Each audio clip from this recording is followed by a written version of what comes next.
is Baseball Tonight, the podcast. Thanks for listening. I'm Buster Olney, and this is the Baseball Tonight podcast for Monday, May 12th. On this date in baseball history, in 1998, Mark Grace became the first player to have a home run ball land in the swimming pool in Arizona's Bank One ballpark. He, of course, had been a first baseman with the Chicago Cubs before that.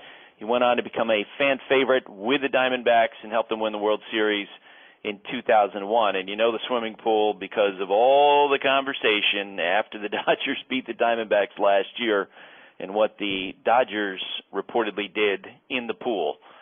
Real quick, we have some sort of back-and-forth technology today. It was a scramble over the weekend because my computer broke, and then as it turned out, I'm needed on short notice to fly to St. Louis to do the game tonight after we had the Sunday night game between the Pirates and the Cardinals. Today we've got the Cubs and the Cardinals here in St. Louis at 8 o'clock tonight. It was a really busy weekend with stars coming off the disabled list and others headed to it. We'll be talking with David Wells about his baseball life and the latest edition of the Call to the Legend series. And we'll talk to Jerry Krasnick about a young pitcher getting chewed out by his manager in a way we haven't seen before. Let's get to the headlines. The first pitch. Aroldis Chapman made his return from the disabled list on Sunday and looks to be in midseason form already. 15 of his 21 pitches were at least 100 miles per hour. The Reds beat the Cardinals 4-1. After the game, Brian Price, the Reds manager, talked about Chapman's return. It was great to see the reception that Aroldis got. I'm sure there was a lot of electricity, too, for the players playing behind him there in the ninth. And we were all happy to see him back. He's come a long way to come back and threw the ball over the plate, made some big pitches, faced some good hitters in that lineup, faced a very good portion of their lineup, the meat of the order, and handled it very well. The Reds had a really nice series against the Rockies, who, of course, have been playing so well. The Yankees placed left-handed pitcher CC Sabathia on the 15-day disabled list with inflammation in his right knee. Sabathia had posted a 5.28 ERA so far this season.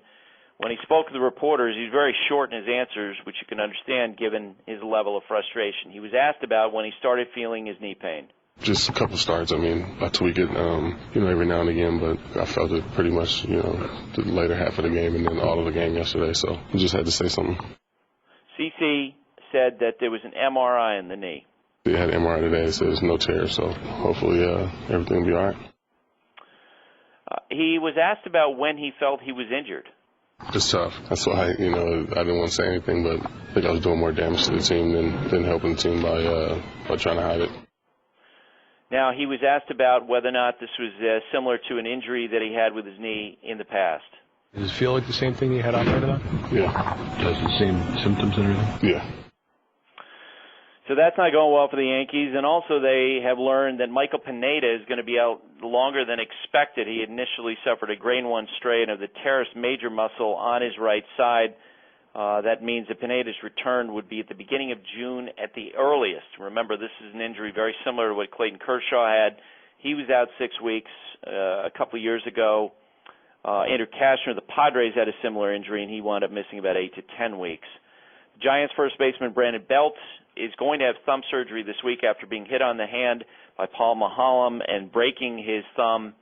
But the Giants had a great weekend otherwise, taking 3 of 4 from the Los Angeles Dodgers. We'll be talking with Jerry about this little thing that the Giants seem to have against the Dodgers. They just seem convinced that they're always going to beat them. Chris Davis was activated, but Matt Wieters now, the Orioles catcher who's been dealing with some elbow issues, was placed on the disabled list. And Buck Showalter talked about not having a healthy lineup. Sometimes you have a season where, it's a challenge to get everybody on the field, and that's why you spend so much time. Probably a majority of the game, you don't have those 9 guys you hope to have as you see as your lineup. And it's part of the equation. At some point, we hope Matt's back and catching, but who knows? You got to be ready for another possible subtraction along the way. The Rangers are going to give right-handed pitcher Yu Darvish extra rest before his next start. He threw 126 pitches the other night with a near no-hitter, and Martin Perez is expected to miss at least one start. The Rangers have been scrambling since the beginning of spring training with injuries, and this is just a continuation of that. Everyone's going to be watching Cole Hamels going forward because he threw 133 pitches through 7 innings on Sunday. It was his career high and the most by any pitcher in the majors so far this season. Derek Norris of the Oakland Athletics had a historic day on Sunday at 6 RBI, tying an Athletics franchise record for the most RBI in a game by a catcher. He's having a breakout-type season. He's got the second-best batting average in the majors among players with at least 75 plate appearances. Miguel Cabrera continues to hit the ball well. He's hitting .366 with 4 homers, 22 RBI in his last 17 games after that slow start. Carlos Marmol was designated for assignment by the Miami Marlins. He had an ERA of 8.10 in 13 1/3 innings over 15 games. And we had a strange game in Pittsburgh last night between the Cardinals and the Pirates. It maybe was encapsulated by a moment when Shelby Miller was relieved and he came out and sat down the dugout. And if you just read his body language, you'd think that he had given up a 10 spot in 1 inning. But, in fact, the Cardinals at the time he came out had a lead. They actually started that, Yadier Molina, in the first inning with an RBI single. Swing and a line drive, base hit into left field. Holiday's coming in to score. Tabata will pick it up. Racing for third is Craig. The throw, the tag, safe. Craig dives in safely. Molina knocks in the run, and it's 2-0 St. Louis. It was a call from Boog Sciambi on ESPN Radio. Mark Ellis followed that up with his own hit. Swing and a line drive into center field. Floating. It'll fall for a hit. Molina around third. He comes in to score. Ellis delivers an RBI single. It's 4-0 St. Louis. But because of Shelby Miller's struggles, it was a grind the whole night. And in the top of the 8th inning, Peter Borges, who's had a nice week, actually got a hit that was really important in this game. Boog has the call. Here's a 1-2. Swing and a line drive over the leaping Davis into right field. Coming in to score is Adams. Jay racing for third. He'll stop there. It's an RBI single. Borges stays hot. Cardinals add a run, and they lead 5-3. They went on to take a 6-3 lead, and then in the bottom of the 9th inning, the Pirates loaded the bases with 1 out. The score was 6-5, and here's the final call of the game. Swing and a ground ball back to the mound. Rosenthal to the plate for 1. On the first double play, and that's the ball game. A 1-2-3 game-ending double play. After the game, I got a chance to catch up to Mark Ellis. Mark, describe the emotions of that last 9th inning. Yeah, it's good. You know, we haven't been playing great baseball, and but to come out with a win like that and an emotional win on the road like that after a long road trip is a good way to end the road trip. Tell me about tonight's game, sort of the ebb and flow of it, especially against the Pirates, what's happened the last 2 days. I think Peter Borges' hit was the biggest hit of the game. You know, we've had a tough time adding on. We'll score 3-4 runs early, then we have a tough time adding on. That's what good teams do. They keep adding on and take pressure off our pitchers, and I think his hit was the biggest hit of the game. Now, you guys are going home now. 19 of your next 22 at home after playing so many games on the road. Seems like you're all very aware of it. Yeah, we're aware. You know, we know we've been on the road for a long time, and it'd be nice to get home, play in front of those fans in St. Louis, and hopefully take advantage of some games there and play some good baseball. Did you lose your voice tonight? A little bit, maybe on that last play of the game, yelling at Yachty to hurry up and throw to first. But yeah, that was a fun game. Mark, thanks. All right, thank you. Jerry Krasnick covers baseball for ESPN.com, and Jerry, I got to say, last night's game was excruciating to watch at times because it wasn't very well played and the pitchers were really struggling, but it was absolutely fascinating to see the byplay between Shelby Miller and some of the other Cardinals. First, we actually talked about this in our meeting before the game where we talked about how it's really strange to look at Shelby Miller's numbers, percentage of fastballs thrown, because they've gone up. His percentage of curveballs has gone from like 18% to 13%. His number of changeups have gone from 6% to 3%. So in other words, almost non-existent. He's using a cutter a little bit more. So we were talking in our production meeting that, you know, it'd be interesting to see if Molina tries to change that and tries to get him to use a lot of different pitches. And we actually talked in the meeting of, hey, let's see if we see any signs that Shelby Miller's shaking him off. Well, early in the game, they get a 4-0 lead. And at that point, it looks like they're in good shape because they got against a team that's not putting up a ton of runs in the Pittsburgh Pirates. And then Shelby Miller starts grinding, and he is not able to throw his fastball for strikes, which has been his biggest problem so far. And then we get to that point where he is shaking off Yadier Molina 2, 3, 4, 5 times in one inning, to the point that Molina goes out a couple times. The cameras caught Molina and Adam Wainwright talking after the inning was over. Derek Lilliquist went out to the mound, and you could tell he was speaking to Shelby Miller sternly. But then the final, I guess the big hammer came in the middle of the game when Mike Matheny came out in the 5th inning after Shelby again was struggling with his control. And you know Mike Matheny, he's very even-handed, he's very measured, he's very understated, and he goes out in a situation where he's not going to pull the pitcher, and he absolutely, you could see from his body language and the way he was speaking, that he was letting Shelby Miller have a piece of his mind. And after the game, Shelby Miller told Derek Gould of the St. Louis Post-Dispatch, classic Mike, spitting the truth. He told me how to find a way to get through it, pretty much told me, you're better than this.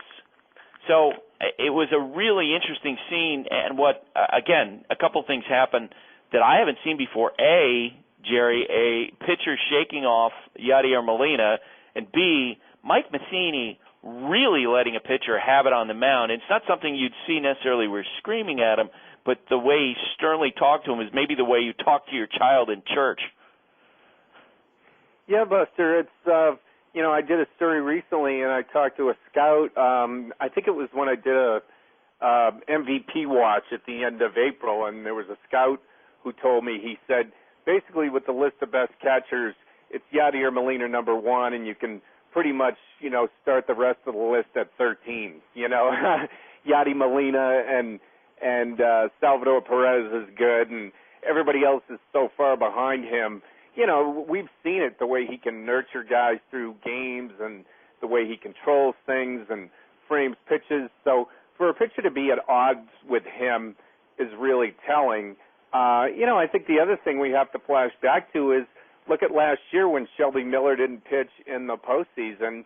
It appeared that the Cardinals didn't really trust him. And keep in mind, he's 23 years old. He's got really good stuff.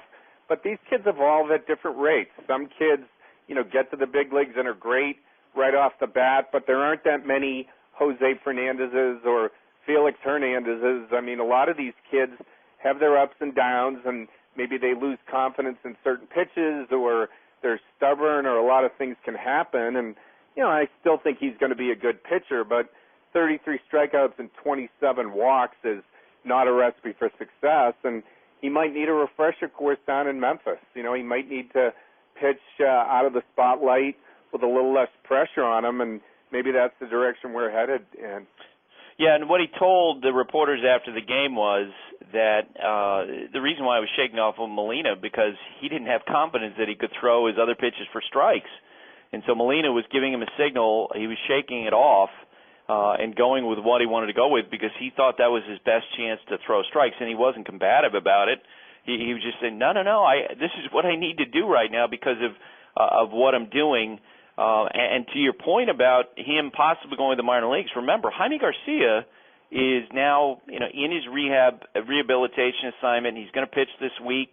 You do wonder if this is something that the Cardinals are going to talk about, where they'll say, look, he's struggling with command so much. And Matheny told reporters after that he thinks it's more mechanical than anything else, which I believe because he couldn't throw his fastballs low and away to right-handed hitters, down and into left-handed hitters.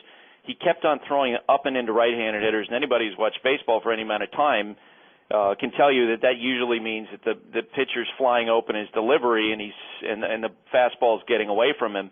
But either way, it was very interesting scene and something to keep an eye on going forward. When I talked to Mark Ellis after the win last night, I mentioned to him that his voice was out. You could just feel the Cardinals as they wrapped up this road trip, just this unbelievable relief that they've gotten through this stretch of games in which they played 26 of the first 38 on the road, and now they go through a stretch where they're 19 out of 22 at home. And Matt Carpenter basically said to me before the game, he wasn't direct about it, but essentially was saying, boy, I can't wait to get home. We can get a regular schedule, and maybe now we'll see what we can do at the plate. If I'm paraphrasing, it just seems like that they're looking forward to finally having things even out. And I got the sense from talking with the players, they wondered if that's some of the reason for their offensive struggles. Yeah, Buster, and look, they're 19-19, but, look around the majors. There really are only, Detroit's played well. San Francisco's played well. Oakland's been good. There's a lot of teams sort of muddling around in that middle area. And, you look at the Cardinals, they've had a lot of upheaval. I mean, Peter Bourgeot started off terribly. Looks like he's starting to hit better now. Colton Wong was supposed to be their second baseman. He's in the minors. Alan Craig seemed like he was hitting $150 for about a month. A lot of these guys really have not been able to get out of their own way at the plate. I mean, Matt Adams has been good. Molina's been good. Struggled a little bit lately. Matt Holliday and Matt Carpenter have been okay. But this is a team that, keep in mind, I mean, as we've discussed in the past, what did they hit? 330 with runners in scoring position last year? Last year set a post-1974 record. Yeah, and they're in the 220s this year, I think. So that probably masks some of the things about the offense. I believe they don't hit left-handers very well. They've had problems with that. And as somebody mentioned to me last week, even though Carlos Beltran is only hitting 240-something with the Yankees, he was kind of a steadying influence in the middle of that order. He was a guy everybody could kind of count on to have 3 or 4 good at-bats a day. And I think losing him really maybe has forced some other guys to step up into that stabilizer role, and no one's really embraced that yet. So that might be a little bit of an underappreciated thing that they've had to go through, is just losing Beltran and the stability that he provided. To your point, I actually spoke with an evaluator with another team yesterday who said that now when you face the Cardinals, the one guy you have to worry about is Matt Holliday. He said besides that, with the way that Craig has been swinging so far, you tend to pound him inside with fastballs. Now, we did see last night, continuing signs that maybe Craig is starting to figure that part of it out. But to your point, no one has run away with the division. And so we'll see. The Reds did get a very welcome return with Aroldis Chapman on Sunday. It was like he didn't miss a beat, coming back and throwing 100 miles an hour and striking everybody out. Jerry, I thought it was a great sign, and maybe just the latest indication that he may have had about as seamless a return from an injury like this as any person we've seen. Yeah, Buster, maybe when you throw 101, you have less reason to think somebody's going to be able to do it again. I'm not really sure. He also was allowed to come in, for short doses, as opposed to, say, guys like Messina and, some of the guys we've spoken with in the past who've said they've had an emotional trauma to get through. But you're right. I just think a lot of people said, how's this guy going to deal with it emotionally? Standing 60 feet, 6 inches away and having that memory, impressed in his subconscious, and how's he going to be able to deal with it? And it's really a testament to his emotional strength and his toughness. The fact that he could come back and have this kind of a seamless transition, because I was among many people like you who really wondered how he would be able to get through this thing so quickly. It's not clear when we're going to see Matt Wieters, the Orioles catcher, again. And, boy, the Orioles can't catch a break. They began the year without Manny Machado. They get him back, and then Chris Davis gets hurt. And then Matt Wieters has an elbow problem, and they had talked about using him as a DH. But then when Davis was activated on Sunday, Wieters went on the disabled list. It sounds like he's going to be out a while. And, look, the Orioles, it's not their responsibility to tell us everything that's going on with Wieters' elbow. But it certainly leaves us free to speculate when they're not telling us exactly what the problem is. And I do wonder if you're Matt Wieters and you are eligible for free agency after the 2015 season, if he needs something relatively significant in there. Let's say it's a bone spur. Let's say it's a chip. With the worst case scenario, let's say he has something that's going to keep him out for a year. To me, from a personal standpoint, you would love to see him, think about the Orioles first, but that's not the way it usually works. He's going to think about himself. He should probably in this situation, and it makes me wonder if to give himself a better position to prepare for free agency, if it'd be better for him to have the surgery, even if it means he'd miss the rest of the year. Yeah, Buster, and look, I mean, his agent is Scott Boras, who we've talked about in the past, obviously, on many of these podcasts, and Scott takes a very active interest in these guys. He's right on top of the medicals. He's right on top of what this is going to mean to their future, and let's not kid ourselves. These agents, a lot of times, they don't call the shots, certainly, but they're involved in the process, and so that's another interesting factor to consider. I don't think he's going to stand idly by and, not raise his concerns with the team. Obviously, Dan Duquette and Buck Showalter, and it's the Orioles' decision to make, but you can't ignore the fact that a guy does have a future in the game. He's a catcher. If he needs, some sort of surgery or it's more serious, it is something you think is going to have to be addressed. And I assume right now maybe it's a group decision that the best thing to do is to have him be on the DL and wait this thing out, but eventually they're going to have to make a bigger decision as to whether this might be an ongoing problem and something that needs to be addressed. Yeah, and it's not a surprise that we heard about the Orioles over the weekend looking around the market for catching. We know the Hundley's been made available by the Padres. We know that the Yankees have some surplus, although I can't imagine that they'd be working from that and helping a division rival. But that's going to be a situation worth watching. And again, I just have seen it a lot of times with a player, from his interest, it makes sense to just get it over with, get it done, and move on. CC Sabathia, there are no answers at this point. He was placed on the disabled list with a knee issue. His ERA is over 5. He's off to the worst start of his career. Jerry, he has 2 more years on his contract after this year guaranteed, $23 million for 2015, $25 million for 2016. There's a vesting option. But I got to say, I'm beginning to wonder if we're seeing perhaps the beginning of the end of CC Sabathia as a regular starting pitcher, because he's having such trouble. And I know that sounds crazy, but I remember back to last year when Roy Halladay had a diminishment in fastball velocity, and they were talking about finding answers. And the bottom line is that CC's not getting better, and he seems to be really struggling with his command of his off-speed stuff, and that needs to be very fine for him to be effective. And to have this repeated knee trouble for someone that big, that's pretty scary for me. Yeah, Buster, I was watching Dallas Braden, who's new to the ESPN family, and he broke down his mechanics the other night, and I thought it was great the way he broke it down. He said basically his backside was collapsing and appeared to be related to this knee, but his arm was dropping.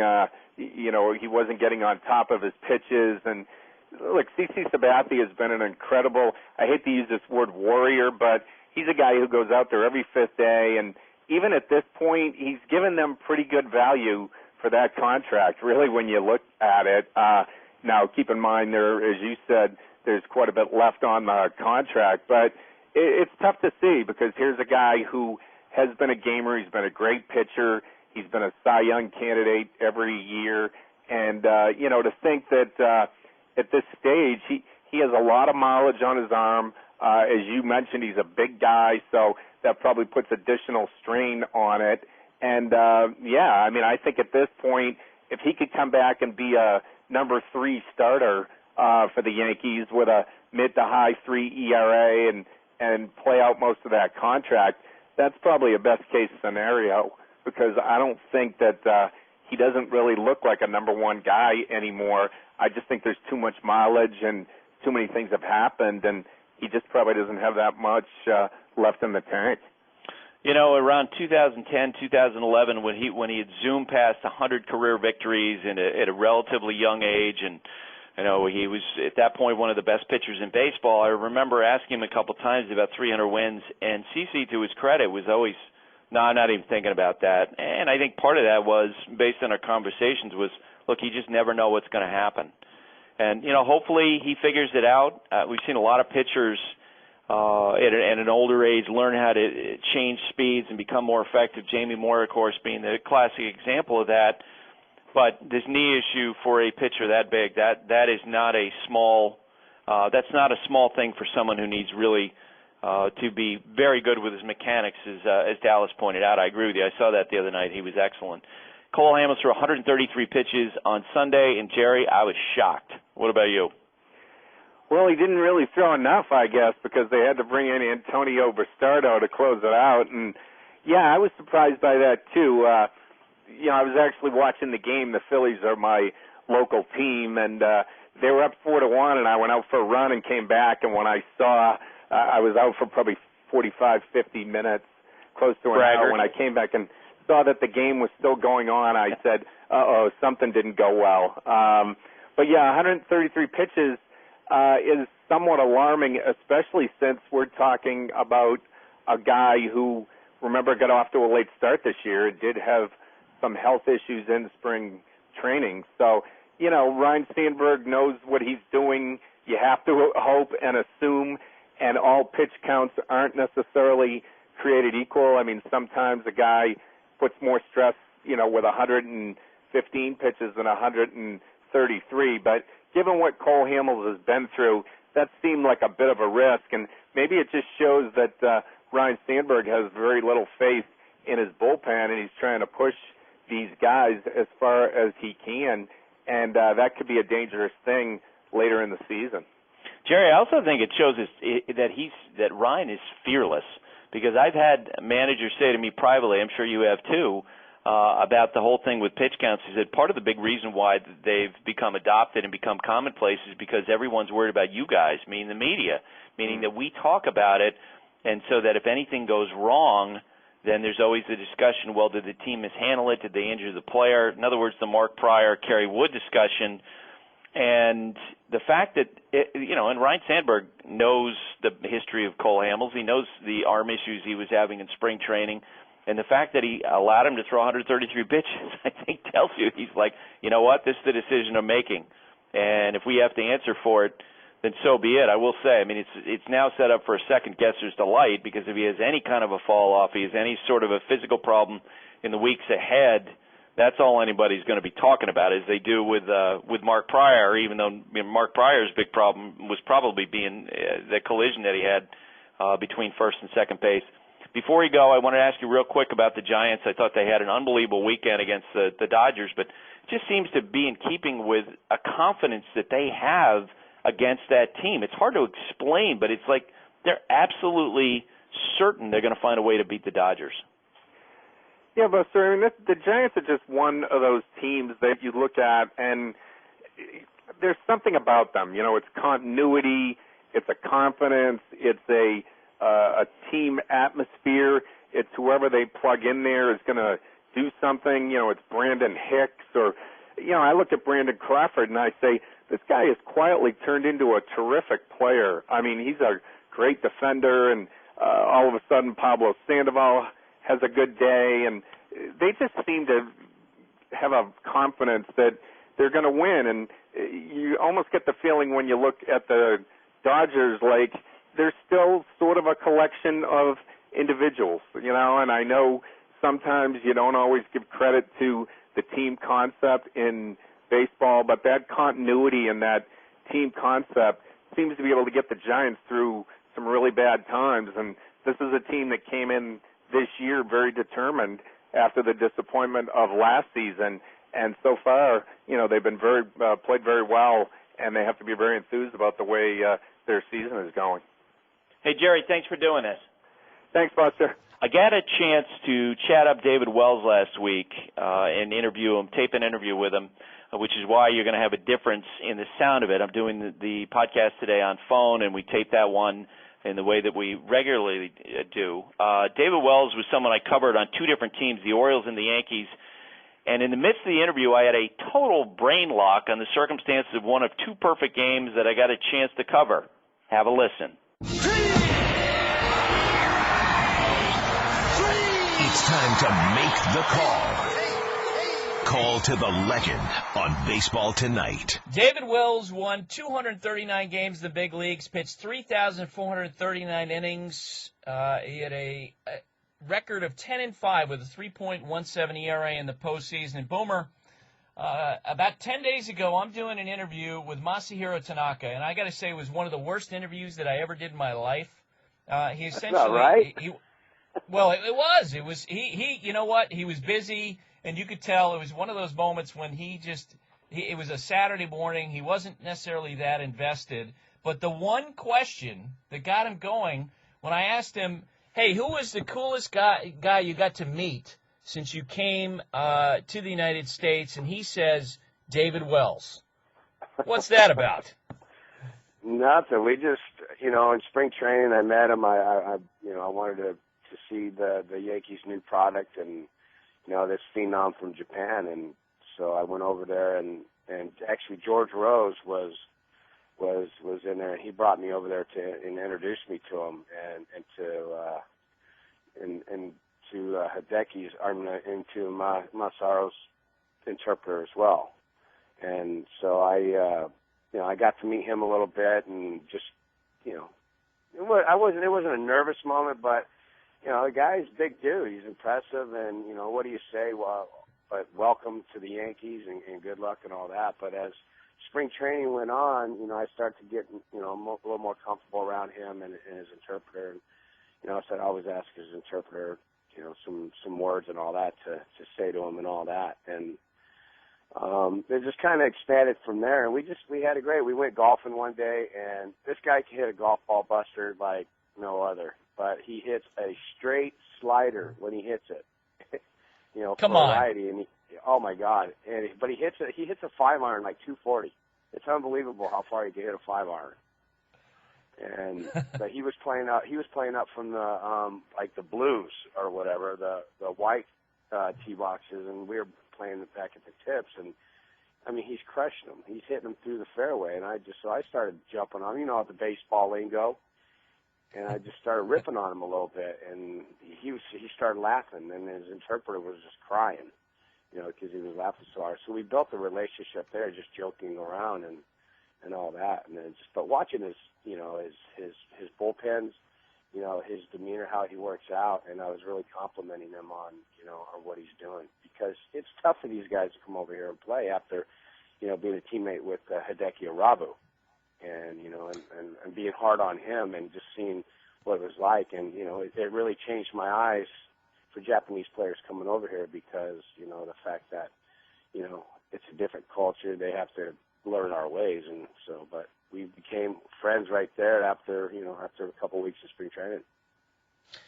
Yeah, just to be clear, George Rose is the interpreter for Hideki Arabu. He works for the Yankees now. And I remember... Yeah. Because I was covering you in '98 with the Yankees and Hideki as well. And I said this to George Rose last week when I was talking to him about this. I said, I remember that David always used to engage Hideki, that you and David Cohn were like the two guys who really, made the effort to spend time with Arabu. Right, and we did. I mean, I was critical on him at first, and I know Bobby Valentine started chirping at me a little bit about it. But I just, at that point, I didn't think it was fair that, we got guys over here busting their butt trying to make the team, and they go out of country to get a guy to, a Japanese player unproven over here, and I just didn't really, I just didn't think it was fair to us. But after, getting to know Hideki, and I ate my words and every bit of them, and and I couldn't have been more wrong at that time. But him and I had pretty much similarities but I think if we grew up together, if I was in Japan, we'd probably be best friends because, we had the same similarities and all that. And David Cohn was right there in the mix as well. And just the way he went about life. But we go eat sushi with him all the time, on the road. Obviously we had to use George for the interpreter, but, we embraced Hideki, like he was one of our own. And, it was great. And that's where our friendship became really strong. So Dave, Hideki, and I had some of the best times. It was pretty epic. I just finished a long story on Tanaka, and one thing that I learned about him from some of the other Yankees is he's got an acerbic wit. He's got a very dry sense of humor. That's what the other players have told me. Did you experience that too? Oh yeah, there's no question. But he we're talking to him for spring training and just seeing how he is. I said, listen, I said, you are going to have a great season. I mean, there's no question. Just because it was when Derek Jeter announced his retirement, for this year, and I said, and right then and there, I said, oh my God, this is going to be huge for him, because all the pressure is going to be off of him, because the American media is going to be all over Derek, for one thing, because every state he's going to his last game there, he's going to be honored or whatever, or first or whatever it is. So it's going to kind of be off of him. I said, you know what, you deal with the Japanese media, you know what it's like, so you can kind of control that. American media is different, so they're going to be on you. I'm sure they're going to do it, but take your time and place, but just go out and do what you do, because watching his bullpens, watching him throwing games, I mean, the command of his pitches, I've never seen anything like it. I mean, he's got like 5 pitches that are just stellar, and the only thing is if he makes his mistake, obviously, the hitting is so good, they're going to capitalize on it, but he does. The thing is that he doesn't know any better. He just knows how to go out and pitch, and that's why I think it's valuable for him, and that's why I think he's going to have a good season. What are you doing these days, Boomer?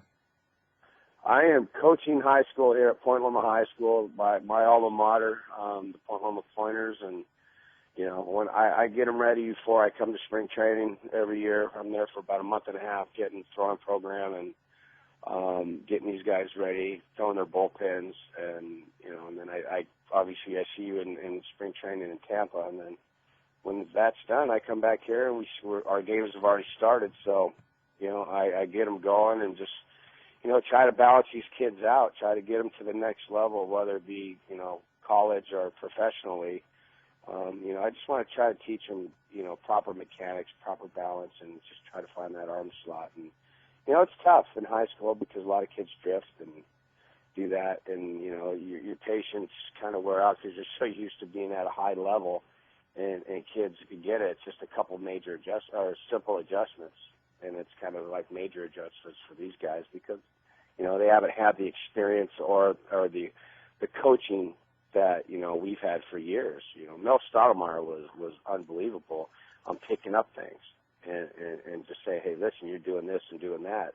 And he had to do it with, 11, 12 guys day in and day out. So to me, I just picked up on that, and that's what I've learned, from a lot of the pitching coaches that I have, but more so Mel, and just going in and trying to get these guys right. How far you want to take the coaching? Well, I've been trying to get coaching, trying to get in the game for a while. I've talked to the Yankees. I've called the Diamondbacks, because my buddy Kurt Gibson's is manager for them, and Bochy up in San Francisco. I've talked to the Dodgers, but it's just hard. It's hard to get in there. I think they don't take me as a serious guy that wants to do it, because I have a passion, Buster. This is the only thing I know. I mean, I love the game of baseball more than anything. I want to try to help. I'm not the guru. I'm not this guy that's it, but I know the game. I can talk to the guys about how, and I've been in a lot of big situations, but try to calm them down and just let them relax and let them be themselves and let their arm do the talking instead of, having to worry about who's going to take your job or this and that. And me, I burn the candle at both ends. So to me, it's kind of even a better thing seeing guys that are kind of struggling, and if they're burning it at both ends, I can say, hey, listen, I did it, but I was lucky I got away with it. I did my job well, but there's other things that you can focus on. But if I got to coach high school, I got to coach high school. Now, you made reference to it, hey, everyone knows you burned at both ends when you were playing. I think it was Mike Flanagan who said to me one time that one of the amazing things is that, you grew up and your story's well known. Your mom with great friends with people in a biker gang.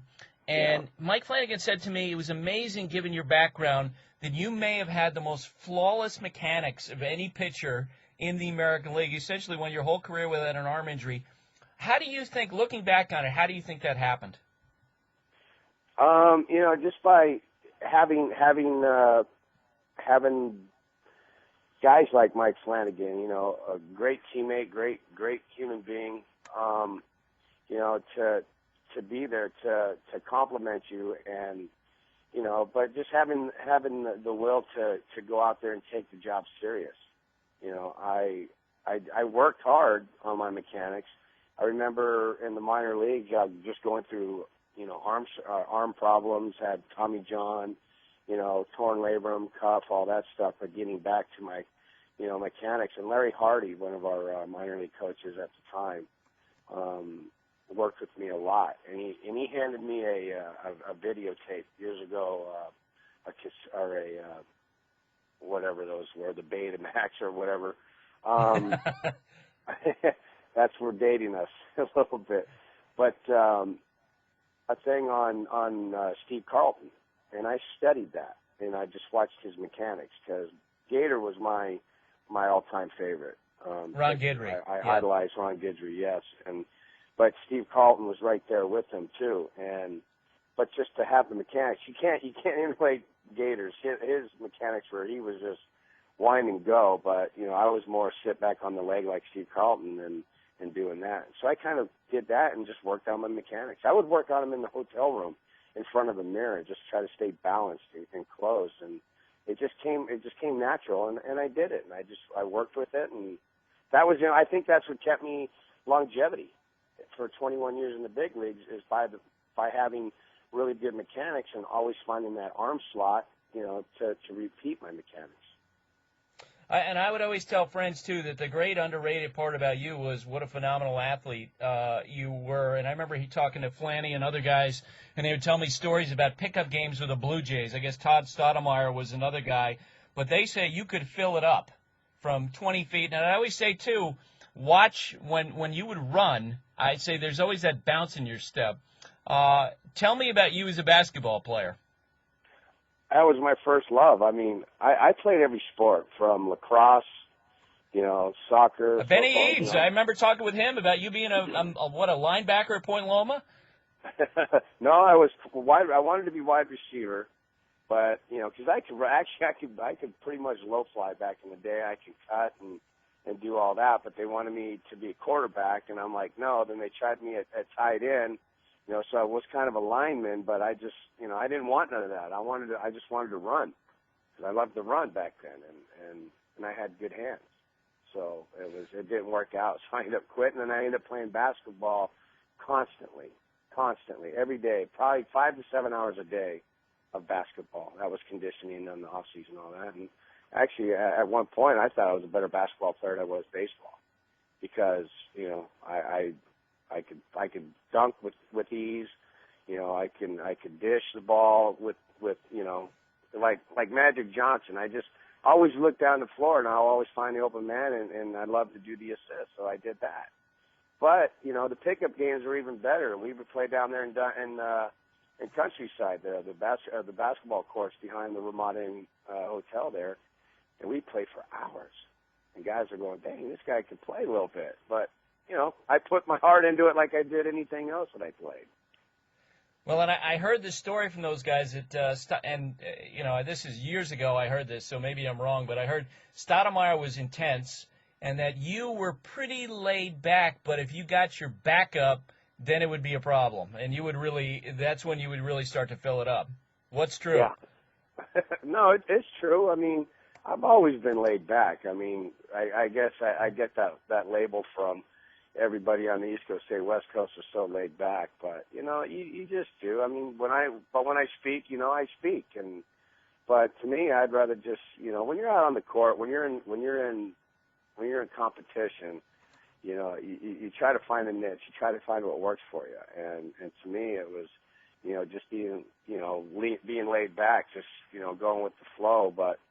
You know, I was never a ball hog. I love to dish it. So, but if it was a situation where I had to take over, I did it, and I would try, I would try to be the hero of the game or something like that. So, but yeah, I used to piss Todd off a little bit because of the fact that, you know, he was a tremendous athlete himself, but you know, he'd like the ball too much, let's say.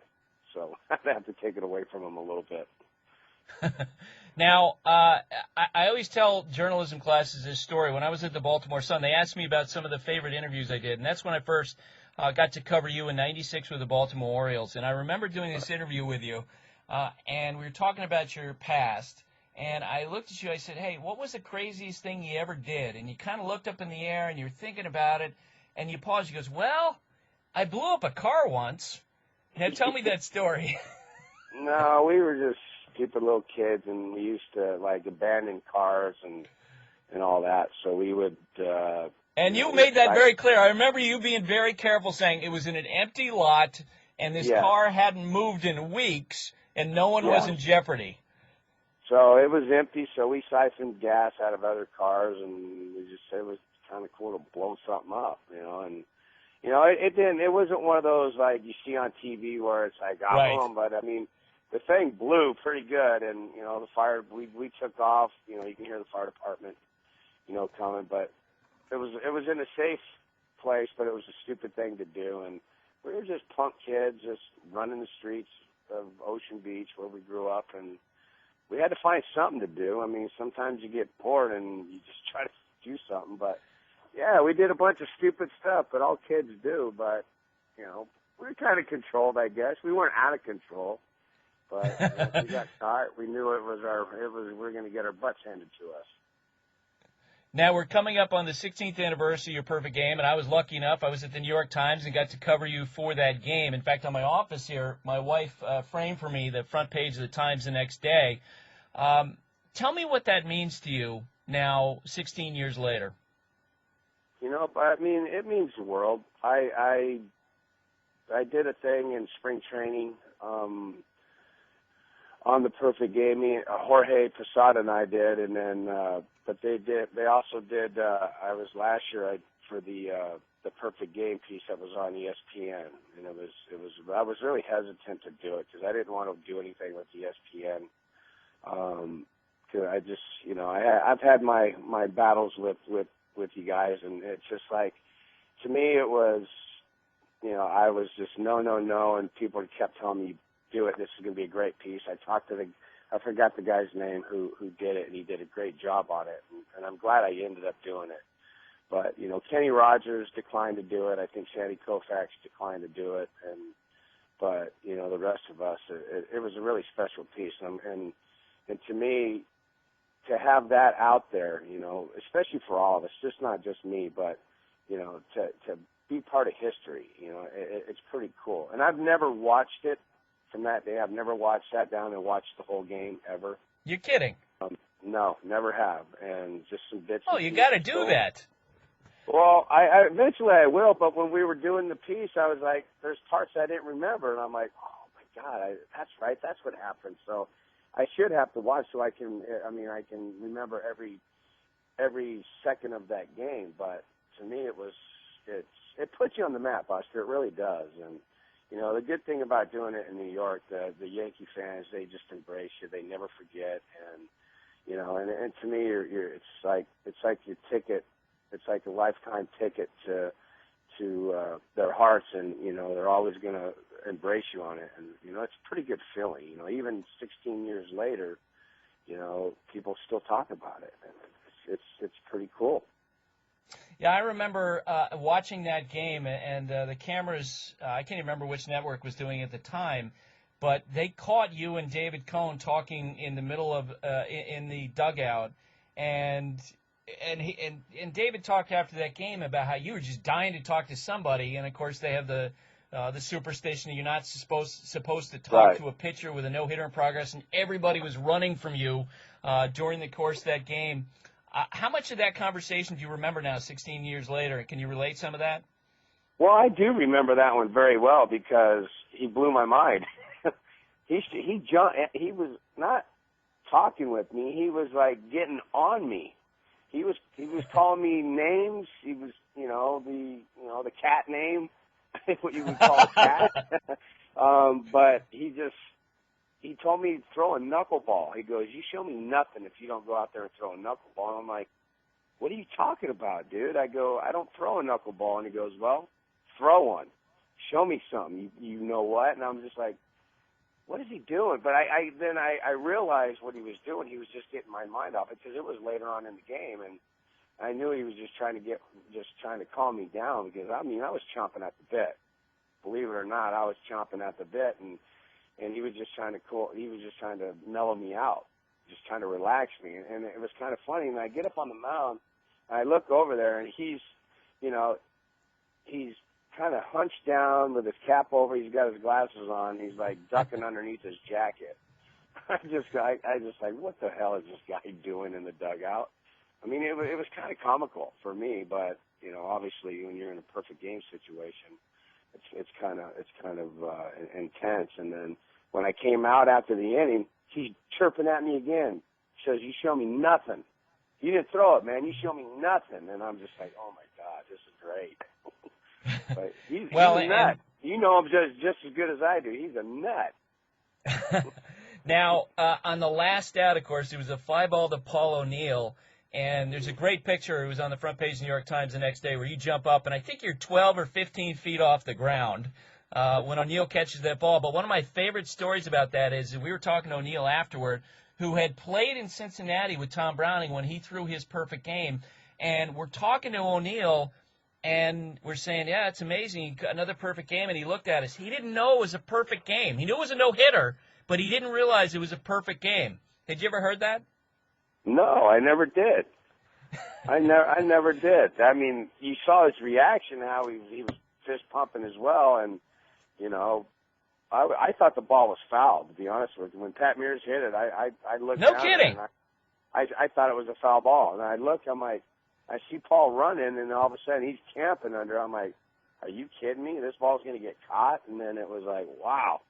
But, and then I turn around. I'm looking for Jorge Posada, and Luis Sojo is, like, all in my grill. And I'm like, get off me, man. Where's Jorge? And it was, to me, you want to celebrate it with your catcher because you saw Yogi Berra jump on Don. You saw Joe Girardi jump on Dave, and I got Sojo jumping on me. And I'm looking for Jorge, and he's down the first baseline.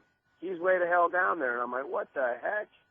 So, it was a great moment, but I wanted to share it with Jorge because you see the pictures of those guys, and then you don't see one of Jorge and me. It was kind of bummed. I kind of got bummed out at that, but how can you do that when you just do a perfect game? Boomer, during the course of that broadcast, of course, media knuckleheads like me and anyone who's watching, we're all putting together all these unbelievable ironies. The fact that Don Larson had thrown out the first pitch before the game. He's from San Diego. You're from San Diego. Mm-hmm. Tell me when you began to yourself put that part of it together. I mean, I remember talking with you right after that game. You obviously had awareness of the perfect game as it was happening. But when did you realize that, oh, yeah, Larson was there, and all these weird coincidences are happening on the same day? Well, no, that was David Cohn's when Larson and when David Cohn threw his, it was. Oh God, I'm sorry. No, that was it. But here's the thing: but being from the same, he lived in San Diego. We went to the same high school, and when I was in high school, I knew, you would always look see who went to your high school, and Marion Ross from Happy Days, she was there. She went to our high school. And I knew Don Larson, but it just didn't click. It didn't click about Don Larson. That's right, and they had him call you on the phone. They got him on the phone to talk to you right after the game, correct? Exactly. So I talked to him after that, and then when the facade fell at Yankee Stadium and we had to go play at Shea Stadium, Don Larson was over there, and so I got to meet him for the first time.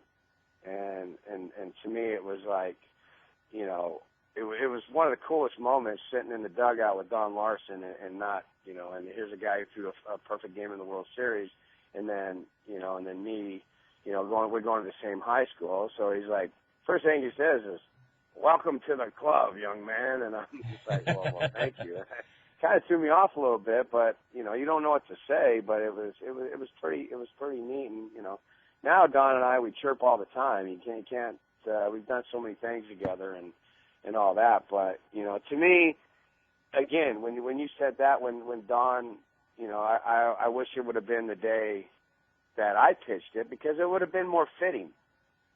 It would have been more Yeah. fitting, but a guy from Point Loma High, two guys from Point Loma High, and then, you see that. That would have been pretty. Now, that would have been a story in itself right there, but, obviously it had to have been David Cohn, which, even better, so to me, it's for us three to be the only three guys to do it at Yankee Stadium, old Yankee Stadium, that's such a incredible thing, and it'll never happen again, obviously. Yeah, exactly. Now, I always thought that you that day, you may have been the happiest person that I've ever covered on a given day with an event. And on the flip side, you were maybe the saddest person that I ever covered on a given event. And I remember the next spring, my colleague at the New York Times, Murray Chass, had gotten a tip from someone that the Yankees were talking about this trade of you to the Blue Jays for Roger Clemens. And we were all waiting, and that story was in the paper that morning, but this is sort of pre-internet. And so it wasn't out there. And the next day, all the reporters are aware of it, 8 o'clock in the next morning, and you came in and you had a big smile on your face, and you were looking at us kind of quizzically like, what are all you guys doing here this early? And you just walked in, and I could tell right away you had no idea. And then I remember the story that you went in and you were summoned in, and you had a goatee or something right underneath your chin, some hair, and your initial thought was they were going to tell you to shave that. But that had to have been a really tough moment for you. It was the worst time of my entire career. That was the worst moment. Because I did have a slight goatee working, and when I walked in, Brian Cashman says, "Hey, listen, Joe wants to see you," and I'm like, "Well, hold on, let me go shave real quick." He goes, No, just go in there. I said, "No, Brian." I said, "Just chill, man. I'll be back in there. It'll only take me a couple minutes." He goes, "Boomer, just keep it. You're fine. You're fine." I'm like, "Okay, whatever." And then I went in there, and Joe's like, "Sit down, Boomer." And I said, "What's up?" And he goes, "Sit down." And I'm like, "No, I'll stand." And because everything Joe told me, I did opposite. So he just goes, "I'm waiting on a couple people." And I said, "For what?" He goes, "Well, just wait." And I go, "Am I getting traded?" And he just looked at me and he goes, "Yes." And I said, "Oh, geez." I said, "Okay, well, what the heck?" And then we're just sitting there, and he didn't say anything. And then I just go, "Well, if I'm getting traded, as long as it isn't Toronto, I don't care." And he just looked at me, and it was like he saw a ghost. And he goes, "How'd you know?" I said, "How'd I know what?" And I said, "Am I going to Toronto?" And he goes, "Yeah." And I said, "You got to be kidding me." And then that's when I lost it. I was just like, now I was upset. I was pissed. And, and then Graham Lloyd and Homer Bush came in. Homer was the happiest guy of all. I mean, I never seen a guy so happy because he got to play over in Toronto. He never got to play in New York. Not a whole lot. And then Graham was really, really upset and all that. But to me, it was like, you just won the World Series. Yeah, you had one of your best year in your career, and it's taken all away, for a guy that didn't want to come to to New York to begin with. Because I had to wait for him to sign. He was in limbo with the Yankees and Toronto, in 97, right. and he ended up taking Toronto over New York. And so it was really the worst day. I didn't know what to do. And then all of a sudden the reporters are showing up at my house, and and I lived in a gated community, and I got mad. I started screaming and yelling at them, and then they came back, and then David Cohn answered the phone or the front door, and then shoot them all off. So it was the worst thing. I mean, to me, how do you trade somebody who just, to me, I thought that was a fan favorite at that time. And yeah, I don't know. I wanted to quit baseball that day. In fact, I kind of, 3 days later, I did for a minute. Yeah, I remember that. You pretty much, if I remember from your book, you pretty much stayed in your house in a darkened house for a couple days, right?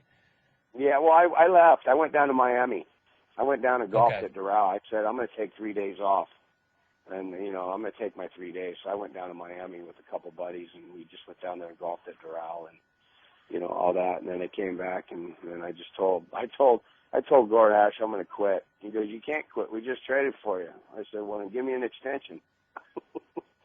ended up getting a little extension out of it. So it wasn't too bad, but it's not the same when you're comfortable and you want and you feel and you have the best teammates you could possibly have, and then it's taken away from you. It's not good, but I have other theories on that, so I don't know. We'd be too long. Well, let me ask you this. I mean, and I know because I talked to Brian Cashman about, and he mentioned it. I mean, you guys have a good relationship. That very question you posed to me then, how can you do this? And you guys are coming off the greatest regular season for any team, postseason of any team in the history of baseball. Yeah, I've heard mixed stories from that conversation. Brian, he was like, in a situation where he, pretty much had to make it. It came from different people, and I'm always going to say, I just think Joe Torre didn't want me there. He didn't like me, and all that, and there was some confirmation on those, and from that. But when you got a guy Roger Clemens who's a pretty darn good pitcher, it's tough to say no to them. But how could he handle the New York pressures and all that kind of stuff? A guy in there, I mean, pressure didn't bother me one bit. Give me the ball and I'm gonna go out and go 9 for you. That's basically was my mentality. But it's kind of hard when you feel you don't have a manager that has your back, and so I think I wore out my welcome from that standpoint with him more so than that, because we had some blowouts after that one. Oh, I remember. In 98, so, you guys had one in Minnesota, I remember once. Yeah. So to me, it was like, he was pretty much trying to control me, and I just, I lived my life. Like I said, I did my thing, burning the candle at both ends, but I did my job, and to me, I just didn't think they liked that very much, which I understand. But to me, it was one of those things where you just gotta, go with the flow. It is what it is, and try to prove them wrong. Try to prove it that they didn't, that they made a mistake, and obviously they didn't, because they ended up winning 3 World Series. So I got to go steal a couple of those rings from Roger. Now, Boomer, last one for you. I always tell people this about you, that I thought that you worry less about statistics than any pitcher I covered. In other words, I remember covering you a couple times where the bullpen was beat up.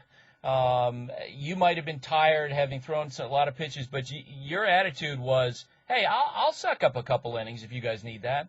And you didn't really worry about whether your ERA was 4.4 or 3.4 or 3.7. No, never. I mean, in Baltimore, and you were there in Baltimore. Yeah, that's right. I went into the 9th inning a lot, and I ended up being 11-14 that year, and I lost a lot of games from the 7th and 8th inning on, because either our bullpen was spent or, I talked Davey Johnson into keeping me out there or whatever it was. I never wanted to, I always wanted to finish the game. If I had played today, Lester, I think I would get kicked out of baseball, because I'd be fighting every manager, because I don't want to come out of the game. I'm not a big fan of this 100 pitch rule. How do you know? You don't let guys get in trouble now, they get taken out. And, there's just a very few guys that get that opportunity to go out there and go 9. It's just, especially in the National League. When I went to the National League, they're pinch hitting for you in the 4th inning. If you're down a run or 2. So it was just a whole different perspective, when you had to do that. But I wanted the game. I wanted to give my bullpen guys a break, because I was there. I was a bullpen guy for 6 years. So I knew what it was like to give the bullpen a rest, because we got our butts used a lot. And, and that's what they do. So why not suck it up? But me, records, numbers, they don't mean anything to me. I just wanted to win, and, as a team, and, and everyone's happy. Well, Boomer, thanks for taking the time to do this. It's always great to talk with you. Buster, anytime, man. It's always a pleasure. Thank you very much. One last thing. As I mentioned the other day in the podcast, the only ballpark that I hadn't been to was PNC Park in Pittsburgh. When the All-Star game was played there, as I mentioned last week, I was like the third teamer. Peter Gammons Riley, of course, was our number one, and so I wound up filling in around the edges, doing stuff in Bristol while he was covering the game in Pittsburgh, and that probably would have been my best chance. So I was very excited to go to Pittsburgh this weekend and actually see the park. My goodness, it's so beautiful. And I don't think, after looking around the park, that any player is more honored at a ballpark than Roberto Clemente is in Pittsburgh. They, of course, have the Clemente Bridge, which they close down for games, and fans get to walk across going to and from the ballpark. I didn't know this. The fence in right field is 21 feet high for number 21, for Roberto Clemente. They, of course, have a statue there. It just feels like his presence is all over that ballpark, and that's really cool. And then you have the amazing view of the city beyond the right field wall. It was just awesome. And I'd say right now my personal preference, and again, this is a personal preference, I've worked at the Baltimore Sun for 2 years, and keep that in mind. For my top ballparks in baseball, number one, I've got Camden Yards in Baltimore, just a place that I absolutely love. I can't stand the hotel they built beyond left center field, but I just think, that as being the first of the retro ballparks, that's number one for me. Two is the one in San Francisco, which is unbelievable with the Bay. And number three is PNC. It really is an incredible park. They got it absolutely right. Number four, Safeco Field, actually, in Seattle, park I love to go to. Josh, I don't think you've been to PNC Park, right? You got to go there? I have not been to PNC. That's one that I have to check off the list. Everything I've heard, including what you just said, is that it's wonderful. I got to make sure I get out there at some point. It's really very accessible, too, and the way that you can move around the ballpark and the way that you can get there from the city. It was absolutely very cool. What's your number one? Don't tell me Fenway Park. It's not Fenway Park. In fact, I'm not going to say I hate Fenway because I love the history of it, but it's one of the most uncomfortable places to watch a ball game. My favorite is AT&T Park out in San Francisco. I got a chance to go out there several years ago. At this point, I actually saw Barry Bonds hit his 500th out there, and it was. He's braggart. We had Jerry Krasnick bragging about how he ran for like 6 hours, and then we got you talking about the ballpark in San Francisco, and you got to see a historic moment. Exactly, but it was an unbelievable ballpark. Actually, later on this summer, Buster, I'm going out to Seattle. And I'm looking forward to seeing Safeco. I'm going to see a Red Sox-Mariners game there. Wait, are you going on vacation again this summer? I sure am. What? I thought you already had your vacation for the year, right? Buster, we shut it down after that one, month-long cruise you went on. Well, first of all, it was a week. But hey, let's say I'm doing research for the show. I like that. By the way, when you get there, you're going to completely back me up on how great Safeco Field is. I'm sure I will. There you go. Well, that's it for today. My thanks to David Wells and to Jerry Krasnick and to Josh Macri, who produces this podcast. I'll be on Baseball Tonight at 7:30 Eastern, and we've got the Cubs and Cardinals at 8 o'clock after that. Thanks for listening, and take care, everybody. Thanks for listening to the Baseball Tonight podcast. If you're playing fantasy baseball, don't forget to listen to the Fantasy Focus podcast. Check out all podcasts at ESPN.com/PodCenter. Baseball Tonight, the podcast.